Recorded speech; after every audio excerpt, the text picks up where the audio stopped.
খেদমতে মা দরফগন কুন সুবহ শাম তাকে বাসি দরুদ আলম এক নাম अल्लाह अल्लाह तू मेरा सत्तार है अल्लाह अल्लाह तू मेरा गफ्फार है ये इलाही मुझसे मुझको दूर कर ताकि देखो मुझ में तुझको एक नजर जुरे बोलुन एकटू अल्लाहु আকবার। ও মায়েরা, তোমরা পাড়ার মা বোনেরা, সময় অল্প, তাই আমি বেশি গল্প করতে পারবো না, শুধু বলে যাই রে মা, আপনারা পর্দায় থাকেন। মহিলাদেরকে আল্লাহ তাআলা 4টা কাজ দিয়েছেন। মহিলারা যদি আল্লাহর হুকুম মেনে চলে, পর্দায় থাকে, স্বামীর খেদমত করে, আর রমজান মাসের যদি রোজা রাখে, 4টা কাজ করতে পারলে আল্লাহ রাসূল বলেছেন ওরা বিনা হিসাবে জান্নাতে প্রবেশ করবে। ও মা বোনেরা, দেখেন না, যারা ওলি হয়েছে, ওলি জন্ম দিয়েছে, এই সমস্ত মারাম নামাজ তো এক ওয়াক্ত ছাড়ে নাই, নামাজ ছাড়ে নাই, নফল নামাজ পড়েছেন, তাহাজ্জুদের নামাজ পড়েছেন। আর যুবকদেরকে বলতেছে, যুবক তোমরাও খেয়াল করো, মা বাবার খেদমত যদি না করো, মা বাবার দোয়া যদি তোমরা না নিতে পারো, তোমরাও ওলি হতে পারবে না, তোমরাও ভালো মানুষ হতে পারবে না। কাজী মাইনুদ্দিন চিশতি আজমিরি সাঞ্জিরি রাহমাতুল্লাহি আলাইহি মা ডেকে বলে, ও মাইনুদ্দিন, তোমার কাছে লক্ষ লক্ষ বিধর্মীরা মুসলমান হচ্ছে, জাননি কিসের ফসল? কাজী মাইনুদ্দিন ডেকে বলে, মা কিসের ফসল? মা জননী ডেকে বলে, ও মাইনুদ্দিন, তুমি জানো না, তুমি যখন আমার গর্ভে ছিলে রে মাইনুদ্দিন, আমি কখনোই ওযু ছাড়া আমি থাকি নাই। ও মাইনুদ্দিন, তোমাকে যখন আমি প্রসব করেছি রে মাইনুদ্দিন, যতবার তুমি দুগ্ধ পান করেছ, আমি তোমার মা হয়ে আমার যখন ওযু ছুটে গেছে রে মাইনুদ্দিন, সঙ্গে সঙ্গে আমি ওযু করে আমার স্তনটা তোমার মুখের মধ্যে লাগাইছি। জুড়ে বলুন একটু সুবহানাল্লাহ। ও মাইনুদ্দিন, তাহাজ্জুদের নামাজ পড়েছি, নফল নামাজ পড়েছি রে মাইনুদ্দিন, আমার আল্লাহর কাছে দোয়া করেছি, আল্লাহ আমার সন্তানকে নেককার সন্তান বানাও। মাইনুদ্দিন, তোমার জন্য আমি রব্বুল আলামিনের কাছে রাত দিন 24 ঘন্টা দোয়া করতাম, আল্লাহ আমার সন্তান রে তুমি ওলি বানাও। ও মাইনুদ্দিন, আজ তোমার 90 থেকে 99 লক্ষ বিধর্মী তোমার হাতে মুসলমান হয়েছে রে মাইনুদ্দিন, আমি মায়ের ফসল। জুড়ে বলুন একটু সুবহানাল্লাহ। খেদমতে মা দরফেগার কুন সুবহ শাম ताके देखो तुझमें कुझको एक नजर खिदमते माँ दरफगन कुन सुबह शाम ताके बाशी दुर्द आलम एक नाम अल्लाह अल्लाह तू मेरा सत्तार है अल्लाह अल्लाह तू मेरा गफ्फार है ये इलाही मुझसे मुझको दूर कर ताकि देखो मुझ में तुझको एक नजर जुरे बोलुन एकटू अल्लाहु আকবার। ও মায়েরা, তোমরা পাড়ার মা বোনেরা, সময় অল্প, তাই আমি বেশি গল্প করতে পারবো না, শুধু বলে যাই রে মা, আপনারা পর্দায় থাকেন। মহিলাদেরকে আল্লাহ তাআলা 4টা কাজ দিয়েছেন। মহিলারা যদি আল্লাহর হুকুম মেনে চলে, পর্দায় থাকে, স্বামীর খেদমত করে, আর রমজান মাসের যদি রোজা রাখে, 4টা কাজ করতে পারলে আল্লাহ রাসূল বলেছেন ওরা বিনা হিসাবে জান্নাতে প্রবেশ করবে। ও মা বোনেরা, দেখেন নাম যারা ওলি হয়েছে, ওলি জন্ম দিয়েছে, এই সমস্ত মারাম নামাজ তো এক ওয়াক্ত ছাড়ে নাই, নামাজ ছাড়ে নাই, নফল নামাজ পড়েছেন, তাহাজ্জুদের নামাজ পড়েছেন। আর যুবকদেরকে বলতেছে, যুবক তোমরাও খেয়াল করো, মা বাবার খেদমত যদি না করো, মা বাবার দোয়া যদি তোমরা না নিতে পারো, তোমরাও ওলি হতে পারবে না, তোমরাও ভালো মানুষ হতে পারবে না। যারা মায়ের সঙ্গে বাবার সঙ্গে যারা বেদবি করে, এরা যারা উসমান হাদিকে হত্যা করল, খবর নিয়ে দেখো, এরা হলো মা বাবার অবাধ্য সন্তান। বাধ্য সন্তান কোনোদিন অসভ্য কাজ করতে পারে না, বাধ্য সন্তান কোনোদিন খারাপ কাজ করতে পারে না। এই জন্য বলি, ও যুবকেরা, মায়ের খেদমত করো। আল্লাহ রাব্বুল আলামিন বলতেছেন, আমার হুকুম পালন করার পরে তোমরা মায়ের খেদমত করবে, বাবার খেদমত করবে। দয়ার নবী যখন এই আলোচনা করতেছেন, সাহাবা একরাম বলে, রাসূলুল্লাহ, ইয়া হাবিবাল্লাহ, মায়ের খেদমত করব, আমার বাবা অসুস্থ, আমার মা অসুস্থ, আমি কার খেদমত করব? দয়ার নবী ডেকে বলে, মায়ের খেদমত করো। সাহাবা একরাম বলে, হুজুর তারপরে কার? বলেন মায়ের। তারপরে কার? বলেন মায়ের। তারপরে কার? তখন আল্লাহ রসুল বলেন, সুম্মা আবুকা, 4 নম্বরে বললেন তোমার পিতার খেদমত করো। আপনারা জানেননি কেন বলেছেন? আল্লাহর রসুল মাতৃত্বের মর্যাদা 3 গুণ বাড়াইয়া দিলেন। কেন? জাহিলিয়াতের যুগে মহিলাদের কোনো অস্তিত্ব ছিল না, মহিলাদের কোনো দাম ছিল না।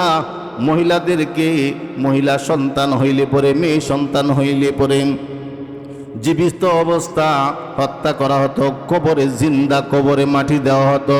আপনারা শুনেছেন হজরতে দিহিয়াতুল কাল 69টা সন্তানকে জীবিত অবস্থা কবরের মধ্যে দাফন করেছেন। কেন জানেননি?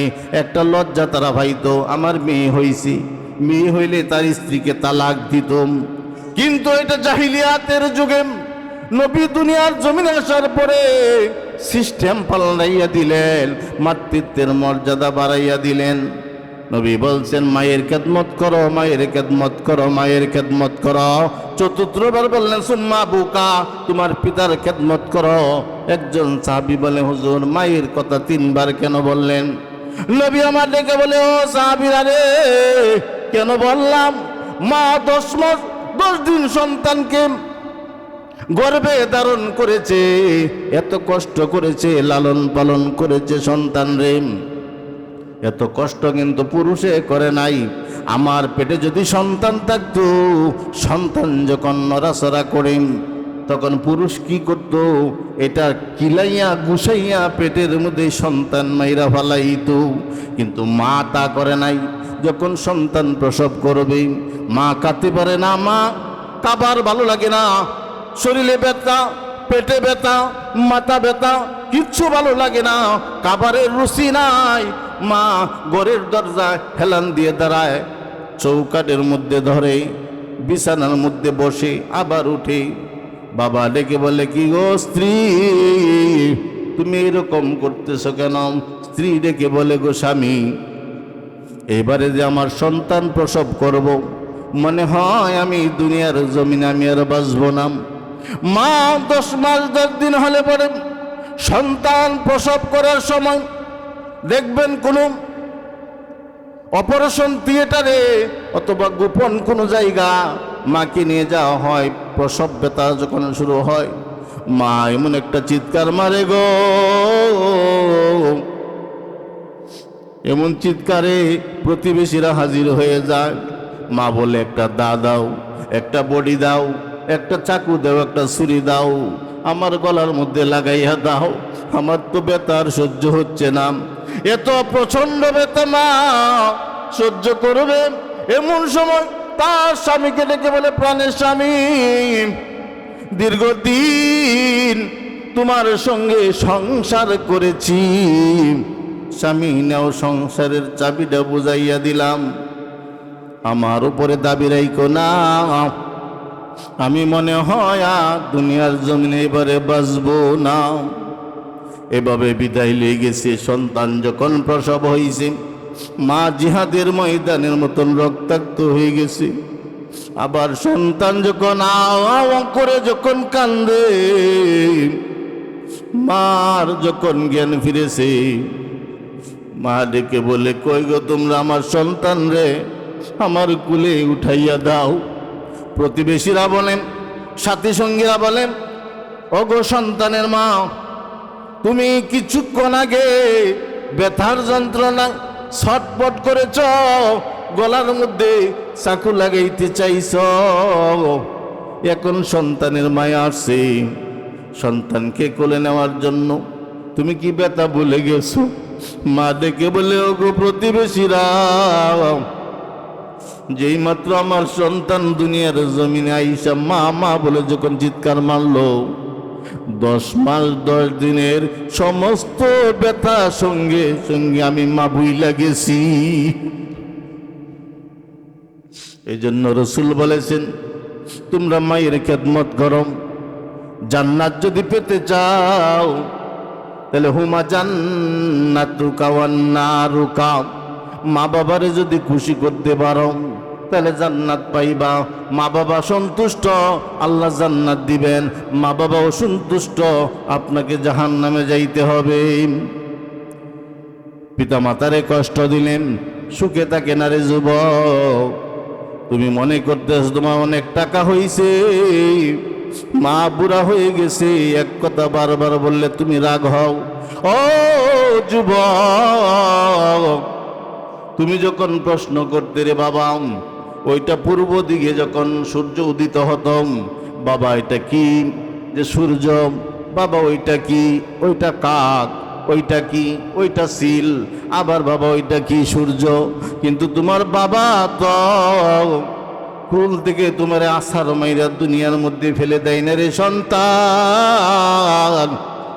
এক প্রশ্ন বারবার কেন করস রে? কিন্তু এখন মা বুড়া হয়ে গেছে, বাবা বুড়া হয়ে গেছে, মা বাবার খেদমত করো না। ভালো কিছু আনলে তোমার স্ত্রীর হাতে দাও, মার খোঁজ খবর নেও না। কিন্তু তোমার মা নিজে না খাইয়া তোমারে খাওয়াইছি। রাতের অন্ধকারে, রাত গভীর রাতে তুমি যদি ফোন দাও রে যুবক, তোমার স্ত্রী ফোন নাও ধরতে পারেন। সকালবেলা যদি জিজ্ঞাসা করো রে বেগম, রাতে 3টার সময় আমি ফোন দিলাম, ফোন রিসিভ করো নাই কেন? বলবে ঘুমায় পড়েছি। কিন্তু মারে ফোন দিয়া দেখবা, রাতের 4টা বাজে ফোন দিবা, সঙ্গে সঙ্গে মা রিসিভ করে বলবে, বাবা এত রাত্রে বাবা তুমি কোথায় আছো, আসতেছো কি না? দেখবেন মা ঘুমায় নাও। আমি কোনাবাড়ি থেকে বালুকা আসছি, আমার মায়ের বয়স 100-র উপরে। আমি দেখব যখন 12টা 1টা বাজে, মারে যখন আম্মা বলে ডাক দিই, আম্মা পাশের রুম থেকে জবাব দে, বাবা কেন ডাকছো? বাবাই বাইরারে, আমার কোনো এলেম কালাম নাই, আমল নাই, আমার এই যোগ্যতা নাই রে ভাই। শুধু পিতা মাতার দুয়ার বরকতে আমি আপনাদের সামনে উপস্থিত হয়েছি। দেশে বিদেশে সফর করি, এটা একমাত্র আমার মা বাবার মুরব্বীদের দোয়া। মা বাবার দোয়া কি হওয়া যায় জানেননি? হযরত সুলাইমান আলাইহিস সালাতু ওয়াস সালামের নাম শুনেছেননি? বা সুলাইমান দাদে মুলক সরওয়ারিম সুদমতে ইয়ং খাতামাশে দম ফরি। বা সুলাইমান দাদে মুলক সরওয়ারিম খাতামাশে দম ফরি। হযরত সুলাইমান আলাইহিস সালাতু ওয়াস সালাম কে আল্লাহ রাব্বুল আলামিন বলে, সুলাইমান, উনি সুলাইমান পয়গম্বর কিরকম পয়গম্বর ছিলেন? তাম পৃথিবী ভ্রমণ করেছেন, তামাম পৃথিবী শাসন করেছেন হযরত সুলাইমান আলাইহিস সালাম। সেই সুলাইমান আলাইহিস সালামকে আল্লাহ পাক ডেকে বলে, সুলাইমান,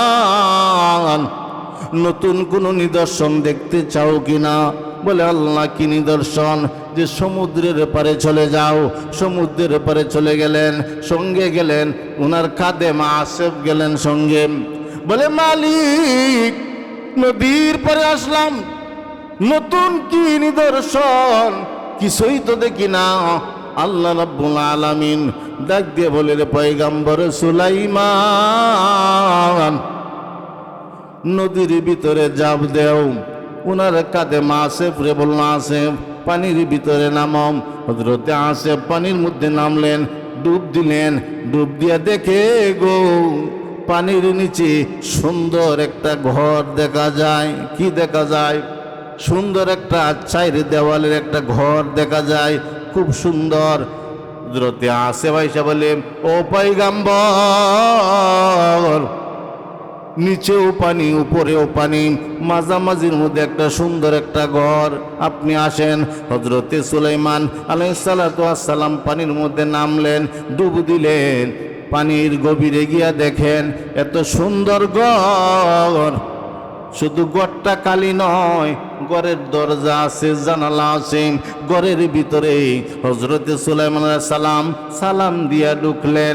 দুইকা দিকে একটা নওজোয়ান যুবক পশ্চিম দিকে ফিরে আল্লাহর নামে জিকির করতেছে, আল্লাহু আল্লাহ, আল্লাহু আল্লাহ, আল্লাহু আল্লাহ, আল্লাহু আল্লাহ, আল্লাহু আল্লাহ, আল্লাহু আল্লাহ জিকির করতেছে রে যুবক। হযরতে সুলাইমান আলাইহিস সালাম ডাক দিয়ে বলে, যুবক, পানির ভিতরে সুন্দর একটি ঘর, ওই ঘরের ভিতরে তুমি কি করো? বলে, আমি আল্লাহর নামের তাসবিহ জপি, আল্লাহরে ডাকতেছি। বলে, আল্লাহরে ডাকো, ঘরের ভিতরে কি পানি? এক ফোঁটা পানিও তো ঢুকে না। ওই যুবক ডেকে বলে, না না, ঢুকে না। বলে, যুবক, তুমি কয়দিন হয়, কতদিন হয় তুমি ওই ঘরের মধ্যে প্রবেশ করেছ? যুবক ডাক দিয়ে বলে, গো সুলাইমান, কয়দিন নয়, কয় মাস নয়, একদিন নয়, এক মাস নয়, এক বছর নয়, 2 বছর নয়, 1000 বছর নয়, সুদীর্ঘ 2000 বছর ধরে আমি আমার আল্লাহ জিকির করি ঘরের ভিতরে বৈশা। একটু জুড়ে বলুন না, একটু সুবহানাল্লাহ। 2000 বছর হযরত সুলাইমান ডাক দিয়ে বলেন, ও যুবক, 2000 বছর পর্যন্ত তুমি পানির ভিতরে তুমি খাও না, তোমার খাবারের খিদা হয় না? জি, খাবারের খিদা হয়। কি খাও তুমি? যে আমি খাই, আমার আল্লাহ আমারে খাওয়ায়। কেমনে খাওয়ায়? যুবক ডাক দিয়ে বলে, আমার যখন খিদা লাগে গো পয়গম্বর, আমি ঘর থেকে বাহির হই, বাহির হওয়ার সঙ্গে সঙ্গে বলি, ওগো মালিক, আমার পেটের মধ্যে ক্ষুধা লাগছে। এই কথা বলার সঙ্গে সঙ্গে সমুদ্রের সাগরের মাছেরা কিলকিল করে খাবার নিয়ে আসে। প্রত্যেকটা মাছের মাথার মধ্যে এক এক ধরনের খাবার থাকে, পাতা থাকে, বিভিন্ন ধরনের খাবার থাকে। ওই খাবারটা যখন আমি আমার মুখের মধ্যে লাগাই গো, সঙ্গে সঙ্গে আমার ক্ষুধা নিবারণ হয়ে যায়। জুড়ে বলুন একটু সুবহানাল্লাহ। এবার পয়গম্বর সুলাইমান আলাইহিস সালাম দেখে বলে, যুবক, তুমি কিভাবে আসলে? যুবক ডাক দিয়ে বলে, গো পয়গম্বর, আমি এমনি এমনি আসতে পারি নাই। আমি আমার পিতার খেদমত করেছি। আমার পিতা যখন ইন্তেকাল করলো, তখন আমি আমার মায়ের খেদমত করলাম। আমার মা দোয়া করে, আল্লাহ আমি আমার সন্তানের প্রতি রাজি খুশি আছি আল্লাহ। আমার সন্তানকে এমন একটা নির্জন জায়গা, এমন একটা ভালো জায়গা, এমন একটা সুরক্ষিত জায়গার মধ্যে আমার সন্তানরে ইবাদত বন্দেগী করার সুযোগ করে দিও আল্লাহ রাব্বুল আলামিন।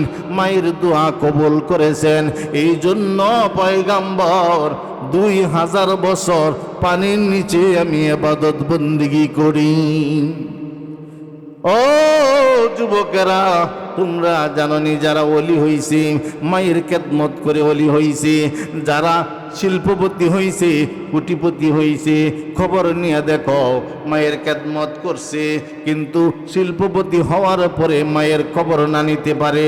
কিন্তু যারা ভালো থাকে, সুস্থ থাকে, আমি বলি না, রসুল বলছেন মা বাবার খেদমত করলে মা বাবা যদি সন্তুষ্ট হয়ে যায়, তোমার প্রতি যদি দোয়া করে, তাইলে আল্লাহ রাব্বুল আলামিন বলেন পিতা মাতার দোয়া আমি আল্লাহ সঙ্গে সঙ্গে কবুল করে থাকি।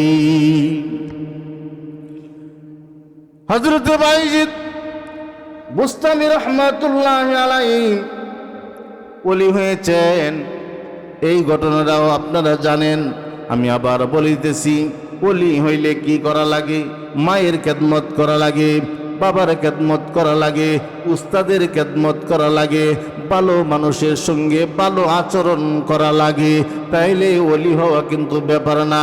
হযরতে বাইজিদ বুস্তামি যখন ছোট্ট মানুষ, মা শীতের সিজনে রাতের অন্ধকারে ডেকে বলে, বাইজিদ আমার একটু পানি দাও রে বাবা, পানির পিয়াস হইছে। হযরতে বাইজিদ বুস্তামি রহমাতুল্লাহি আলাইহি গোরের ভিতরে পানি খুঁজাখুঁজি করলেন, গোরের ভিতরে তো পানি পাইতেছেন না। এমন সময় হযরতে বাইজিদ বুস্তামি রহমাতুল্লাহি আলাইহি পাশের বাড়িতে গেলেন পানি আনতে। একটু দূরে যখন হযরতে বাইজিদ বুস্তামি যখন একটু দূরে চলে গেলেন, আয়েশা দেখে মা ঘুমিয়ে পড়ল। হযরতে বাইজিদ মাকে ডাক দেয় নাই, এক গ্লাস পানি হাতে নিয়া সারা রাত্র জাগ্রত রইলেন। যেই মাত্র মুয়াজ্জিন ডাক দিল, আসসালাতু খায়রুম মিনান নাওম, যেই মাত্র মুয়াজ্জিন ফজরের আজানে ডাক দিল, মার ঘুম ভেঙে গেল। মা তাকিয়ে দেখে ছোট্ট ছেলে বাইজিদ পানি নিয়ে দাঁড়ানো আছে, শীতের দিন তরতর করে কাঁপতেছি। মা হঠাৎ করে কম্বলটারে ঢিল দিয়ে সন্তানরে বুকের মধ্যে নিয়ে বলে, বাইজিদ তুমি কি রাত্র ঘুমাও নাই? তুমি কি রাত্র ঘুমাও নাই? যে রাত্র ঘুমানো নাই রে মা, ঘুমাই নাই। পাশের বাড়ির থেকে পানি আনতে আইনা দেখি তুমি ঘুমায়া পড়ছ। আমি যদি ডাক দেই মা ঘুম থেকে জাগ্রত হও, তাইলে হয়তোবা তোমার মনে কষ্ট লাগতে পারে, এই জন্য মা আমি ডাক দেই নাই। বাইজিদের মা বুকের মধ্যে জড়াইয়া বিছানার মধ্যে শোয়াইয়া কম্বল দিয়ে ডাইকা রাখছেন। বলে যাই নামাজ বিছাইয়া ওযু করে 2 রাকাত নামাজ আদায় করলেন। তারপরে ফরজ নামাজ পড়ে আল্লাহর দরবারে ফরিয়াদ জানাইছে, আল্লাহ আমার বাইজিদরে তুমি সুলতানুল আরিফিন বানাইয়া দিও, আমার বাইজিদরে তুমি ওলি বানাইয়া দাও। আমি বাইজিদের প্রতি সন্তুষ্ট, তুমি আল্লাহ সন্তুষ্ট হয়ে যাও। আল্লাহ হযরতে বাইজিদ বুস্তামিকে ওলি বানাইয়া দিলেন। জোরে বলুন একটু সুবহানাল্লাহ। আল্লাহ আল্লাহ क्या मुबारक नाम है, अल्लाह अल्लाह आशिकू का काम है, अल्लाह अल्लाह तू मेरा सातार है, अल्लाह अल्लाह तू मेरा गफ्फार है। যাই হোক আলহামদুলিল্লাহ, এশারের নামাজের আজানের সময় হয়ে গেছে, তাই আমার জন্য সকলে দোয়া করবেন। আপনাদের জন্য আমি প্রাণ খুলে দোয়া করব ইনশাআল্লাহ। এখন এশারে আজান হবে, তারপরে নামাজের পরে আলোচনা শুনবেন। অনেক ভালো ভালো বক্তা আছে, বিশেষ করে মুফতি কিফায়াতুল্লাহ কাশফি সাহেব, জৈদব্বর আপনার বাসস্ট্যান্ড মসজিদের খতিব। তো ওনার আলোচনা খুব সুন্দর, আপনার আলোচনা ধৈর্য করে শুনবেন। আমি আপনাদের কাছ থেকে বিদায় নিতেছি, আমার জন্য দোয়া করবেন। আল্লাহ পাক যদি তৌফিক দান করে আর কোনো সময় যদি হুজুর মহাব্বত করে স্মরণ করে, বিশেষ করে আমার মিজান ভাই আমার সামনেই বসা, তে মিজান ভাই অত্যন্ত মহাব্বত করে আমারে ভালোবাসে। এই প্রোগ্রামের আগে, অনেক আগে আমারে ফোন দিছে, হুজুর একটা প্রোগ্রাম হবে আপনি রাখবেন। অবশ্যই ভাই, উনি খুব ভালো মানুষ, আমার সাথে অনেক কথা হয়, অনেক মহাব্বত করি। ওনার জন্য দোয়া করি, ওনার পরিবার সকলের জন্য দোয়া করি। আল্লাহ তাআলা আমাদের সকলকেই তৌফিক দান করুক। আপনারা সকলেই পিতামাতার খেদমত করবেন। এই আলোচনা বলে আমি আমার আলোচনা শেষ করছি। আসসালামু আলাইকুম ওয়া রাহমাতুল্লাহি ওয়া বারাকাতুহু।